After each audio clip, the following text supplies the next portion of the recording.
చాలా మంది entrepreneurs face చేస్తున్న ఇంకొక ప్రాబ్లం గురించి ఈ రోజు మాట్లాడుకుందాం. ఎస్పెషల్లీ వాళ్ళు టెక్నికల్ సైడ్ అంటే ఒక వెబ్ యాప్ కానీ, ఒక మొబైల్ యాప్‌ని కానీ వాళ్ళు క్రియేట్ చేయాలనుకున్నప్పుడు అందరూ స్టార్టప్ ఫౌండర్స్ కి అన్నిట్లో నాలెడ్జ్ అనేది హైలీ ఇంపాసిబుల్ అండి. ఒకరు మార్కెటింగ్ సైడ్ చాలా స్ట్రాంగ్ అయి ఉండొచ్చు, ఇంకొకరు ప్రొడక్షన్ సైడ్ స్ట్రాంగ్ అయి ఉండొచ్చు, ఒకరు టెక్నికల్ సైడ్ స్ట్రాంగ్ అయి ఉండొచ్చు. కానీ ఇక్కడ టెక్నికల్ సైడ్ స్ట్రాంగ్ అయినా if they are not able to build their own app, ఈ టైంలో ఏంటంటే అవుట్ సోర్సింగ్ అనేది చేస్తుంటారు. ఈ అవుట్ సోర్సింగ్ చేసే విధానంలో చాలా మంది కొన్ని కీ థింగ్స్ అనేది మర్చిపోతున్నారండి. అందువల్లే వాళ్ళు అవుట్ సోర్స్ చేసి చాలా అమౌంట్ వాళ్ళు స్పెండ్ చేసినా కూడా వాళ్ళకి అవుట్పుట్ అనేది వాళ్ళు అనుకున్నట్టుగా రావట్లేదు. ఇంకొకటి ఒక్కొక్కసారి ఏంటంటే కంప్లీట్ యాప్ కూడా మనం జస్ట్ డిజాల్వ్ చేసే పరిస్థితికి అయితే వచ్చేస్తాం. సో వీటిలన్నిటి గురించి మాట్లాడుకోబోయే ముందు let me introduce myself. I'm Shankar Gaddam. Welcome to startup COE. It's a complete startup knowledge channel in Telugu. If you like the video and please do like and share, and if you have any questions about the startup and please do comment. So let's get into the topic. Recent గా చాలా మంది founders ని కలిసినప్పుడు ఈ problem వాళ్ళకి major problem గా అనిపిస్తుంది. కానీ ఈ ప్రాబ్లమ్ నాకు ఏదో కొత్తగా అనిపించట్లేదండి. ఎందుకంటే మేము ఈ ప్రాబ్లమ్స్ అన్ని గో త్రూ అయి వచ్చిన వాళ్ళమే. 2009లోనే ఈ ప్రాబ్లమ్స్ ని ఫేస్ చేసి ఈ ప్రాబ్లమ్స్ ని ఎట్లా మిటిగేట్ చేయాలని తెలుసుకున్న వాళ్ళమే. అయితే ఇక్కడ ఒక మనిషి ఒక జీవిత కాలంలో వాళ్ళు అన్నిటినీ వాళ్ళు సొంతగా ఫేస్ చేసి వాళ్ళు అనుభవం తెచ్చుకొని ఆ స్టార్టప్ మీద వర్క్ చేయాలంటే కుదరదండి. ఎందుకంటే వాళ్ళ జీవితకాలం ఖచ్చితంగా సరిపోదు. అందుకనే మేము నెంబర్ ఆఫ్ యూజ్ కేసెస్ని, ఈ ప్రాబ్లమ్స్ని, వీటిలన్నింటినీ తీసుకొని వాటిలన్నింటినీ ఒక కోర్సు కింద మేము తయారు చేసాం. అదే స్టార్టప్ సిఓఈలో మేము సెల్ చేస్తున్న కోర్సెస్లోనే. ఇక్కడికి వచ్చేసి ప్రమోషన్ అని కాదు, మేము ఈ లీకేజెస్ని, చాలా లీకేజెస్, ఇది ఒక ప్రొడక్ట్కి సంబంధించిన లీకేజ్ మాత్రమే. ఇదే కాకుండా నెంబర్ ఆఫ్ లీకేజెస్ అనేది ఉంటుంది. నేను ఇంతకుముందు వీడియోస్తో చెప్పుకున్నట్టుగా స్టార్టప్ ఫౌండర్ అనగానే ఒక నిధిలాగా అనిపిస్తుంటుంది. జస్ట్ బ్లఫ్ చేసేసి, ఓట్స్ బ్లఫ్ చేసి ఇలా దగ్గర నుంచి ఎంతో మనీని ఎక్స్ట్రాక్ట్ చేస్తూ ఉంటారు. So number of use cases అనేది మేము ఈ కోర్సెస్లో అయితే పెట్టాం. చాలా మంది ఫౌండర్స్ ఈ టెక్నికల్ థింగ్స్ అనేది వాటిని అవుట్సోర్స్ చేస్తూ ఉంటారు. సో ఈ అవుట్సోర్స్ చేసేటప్పుడు ఏ జాగ్రత్తలు తీసుకోవాలి అంటే, మొట్టమొదటిగా మనం కంప్లీట్ పిఆర్డి అనేది క్రియేట్ చేయాలండి. వాళ్ళకి కానీ మనం అవుట్సోర్స్ చేసే టీముకి మనం జస్ట్ ఐడియా చెప్పి వాళ్ళని ఒక పిఆర్డి తయారు చేసుకొని రమ్మంటే మాత్రం వాళ్ళు చాలా వరకు మిస్ చేసే అవకాశాలు ఎక్కువగా ఉంటాయి. అందుకనే మనం మన పిఆర్డీని మనమే కానీ క్రియేట్ చేసుకోగలిగి అన్ని పాయింట్లని మెన్షన్ చేసుకోగలిగితే మనకి ఖచ్చితంగా ఒక మంచి ప్రోడక్ట్ని అయితే మనం తీసుకోవచ్చు. ఎందుకంటే మనం ఈ పిఆర్డీలో మెయిన్గా మనం చూసుకోవాల్సింది ఏంటంటే, ప్రతి చిన్న పాయింట్ను కూడా మనం ఈ పిఆర్డీలో అయితే మెన్షన్ చేయాల్సి ఉంటుంది. జస్ట్ స్కిప్ చేయటమో, లేకపోతే మనం ముందుగా అనుకున్న మాటల్లో ఇవి ఈ పిఆర్డీకి సంబంధించిన, ఈ ఫంక్షనాలిటీకి సంబంధించింది లేదని చెప్పటము, వాళ్ళు ఈజీగా ఎస్కేప్ అయ్యేదానికి చాలా ఛాన్సెస్ ఉంది. అందుకనే మన పిఆర్డీ అనేది ఎంత క్లారిటీగా ఉంటే మన ప్రొడక్ట్ మనకి అంత క్లారిటీగా వస్తుంది. ఈ పిఆర్డీలో కూడా మీరు స్క్రీన్స్ని కానీ ఆల్రెడీ మీ ప్రోటోటైప్స్ని డెవలప్ చేసుకొని స్క్రీన్స్ని దీంట్లో ఇంక్లూడ్ చేసి ప్రతి స్క్రీన్కి మీరు ఏ ఫీల్డ్స్ ప్రతిదీ కూడా మీరు ఎక్స్ప్లెయిన్ చేసుకుంటా వస్తే మాత్రం మీ పిఆర్డీ అనేది ఒక పర్ఫెక్ట్ పిఆర్డీగా అయితే ఉంటుంది. మీకు ఈ అవుట్సోర్స్ కంపెనీస్ ఏవైతే ఉన్నాయో వాళ్ళు వీటిలన్నింటినీ మిస్లీడ్ చేయకుండా, స్కిప్ చేయకుండా మీ ప్రొడక్ట్ని మీకు ఎగ్జాక్ట్గా డెలివర్ చేయడానికి అవకాశాలు ఎక్కువగా ఉంటాయి. అయితే నాకు పిఆర్డీనే నేను చేసుకోలేను, పిఆర్డీ మాకు చాలా హైలీ ఇంపాసిబుల్ టాస్క్ అని మీరు కనుక అనుకున్నట్టయితే, మీరు స్టార్టప్లో మిగతా ఫేజెస్లో మీరు ఒక ప్రొడక్ట్ని ఒక స్టేజ్ నుంచి ఇంకో స్టేజ్లోకి తీసుకుని వెళ్ళే ఒక మార్కెటింగ్ స్ట్రాటజీస్లో మీరు డెఫినెట్గా మీరు పర్ఫెక్ట్ అని అనుకుంటే మాత్రం ఈ పిఆర్డీని మీరు అవుట్సోర్స్ చేసుకోవచ్చు. లేదు మాకు ఓన్లీ టెక్నికల్, నేను స్ట్రాంగ్ ఉన్నదే ఈ టెక్నికల్ ఆస్పెక్ట్లో, మిగతాది కూడా తెలియదు నాకు, ఈ పిఆర్డీని నేను పర్ఫెక్ట్గా తయారు చేసుకోలేను అని ఉంటే మాత్రం మీరు మిగతా వాటిల్లో కూడా స్ట్రాంగ్ లేదు కాబట్టి మీరు you think about your startup. మీరు అసలు స్టార్ట్ చేయాలా లేదా అనేది మీరు ఆలోచించుకోండి. మా కోర్సెస్లో మేము పిఆర్డీ గురించి ఖచ్చితంగా ఎక్స్ప్లెయిన్ చేస్తాము.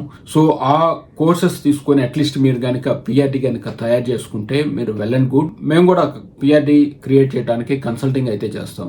కాకపోతే ఇక్కడ మీరు కనుక క్రియేట్ చేసుకుంటే మాత్రం it will save lot of money అండి. అండ్ మాది వచ్చేసి మేము మా టయాన్ని మనీతో కొలుస్తాం కాబట్టి మీకు చాలా బర్డన్ అయిపోవచ్చు ఒక్కోసారి. అందుకనే మీరు మీకై మీరే క్రియేట్ చేసుకోవడానికి పిఆర్డి ఎలా తయారు చేసుకోవాలని అయితే మేము ఎక్స్ప్లెయిన్ చేస్తాం. బట్ మేము ఎందుకు కోర్సెస్ తయారు చేస్తాం? మేము అన్ని సర్వీసెస్ పెట్టుకోవచ్చు కదా. PRD consultation, startup consultation, startup mentorship, ఇట్లా మేము అన్ని సర్వీసెస్ పెట్టుకోవచ్చు కదా. ఎందుకు మేము ఒక కోర్సును అంటూ తయారు చేసామంటే మీరు ఈ లీకేజ్ని ప్రతి ఒక్క దాంట్లో చాలా లీకేజ్ ఉంటుందండి, మనీ లీకేజ్. సో ఈ లీకేజ్ని మీరు తగ్గించుకోవడానికే మేము ఈ కోర్సెస్ని అయితే తయారు చేసాం. మేము చాలా ఎఫర్ట్ పెట్టాము ఈ కోర్సెస్లో.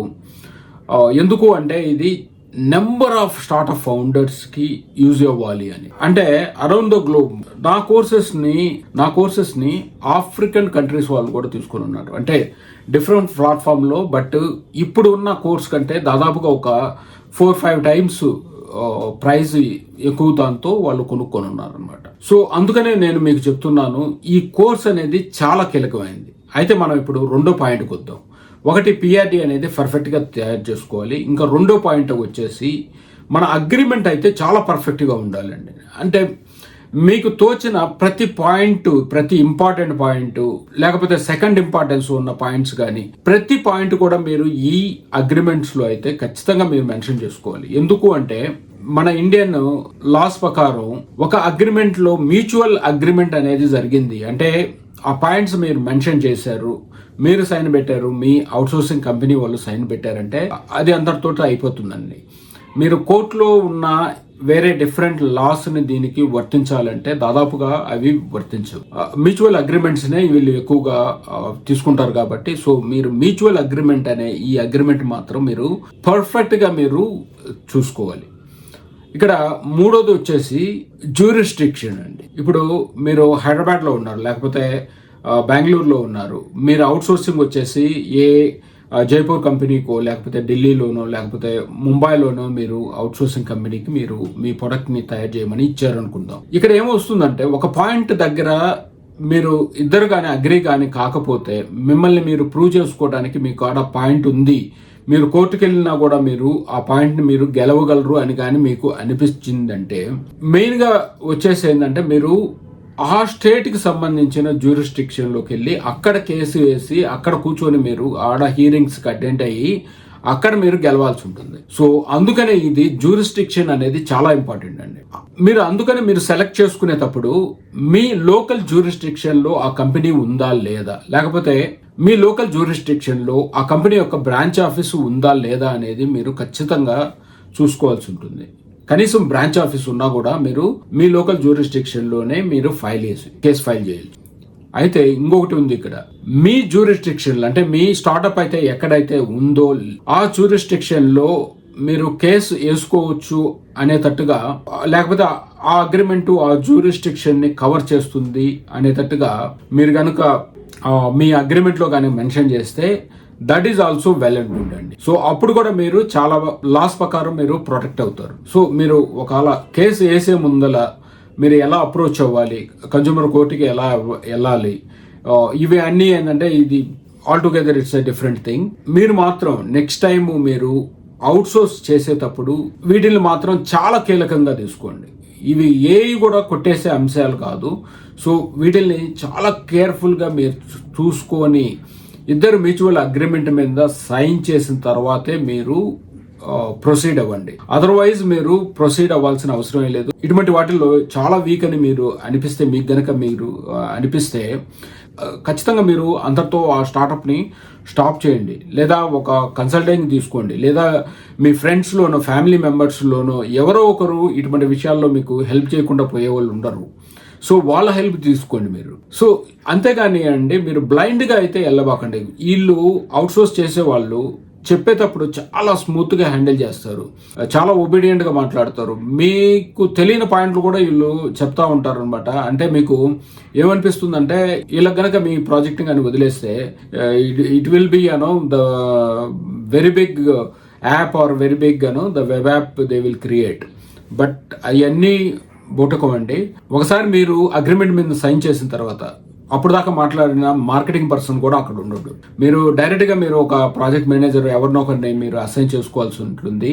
వాళ్ళు ఎట్లా యాక్ట్ చేస్తారంటే మీరు చెప్పింది అర్థం కావట్లేదని, మీరు రిటర్న్లో మీరు ఇవ్వాలని, లేకపోతే ఒక పిక్చర్ని ప్రోటోటైప్ని క్రియేట్ చేసి ఇవ్వాలని, ఈ రకంగా వాళ్ళు చెప్పేదానికి అవకాశాలు ఉంటుంది. అప్పుడు definitely you will go mad about all these things. And this is not a impossible or difficult thing, but you have to know how to deal with these people. So how to deal with these kind of companies అనేది. So వీటిని కూడా మీరు mention చేయాల్సి ఉంటుంది మీ అగ్రిమెంట్స్లో. For example, so if I am not able to convey anything to you and you have to help me out and how to do that one. So this kind of things, and you have to mention in your documentation. This is all about how you outsource your technical things to a outsourcing company and what and all you have to take care. You have listened so far. Again, I am introducing myself. This is Shankar Gadam and welcome to Startup COE. It's a complete startup knowledge channel in Telugu. If you like the video, and please do like and share, and if you have any questions about the startup, and please do comment. Thank you.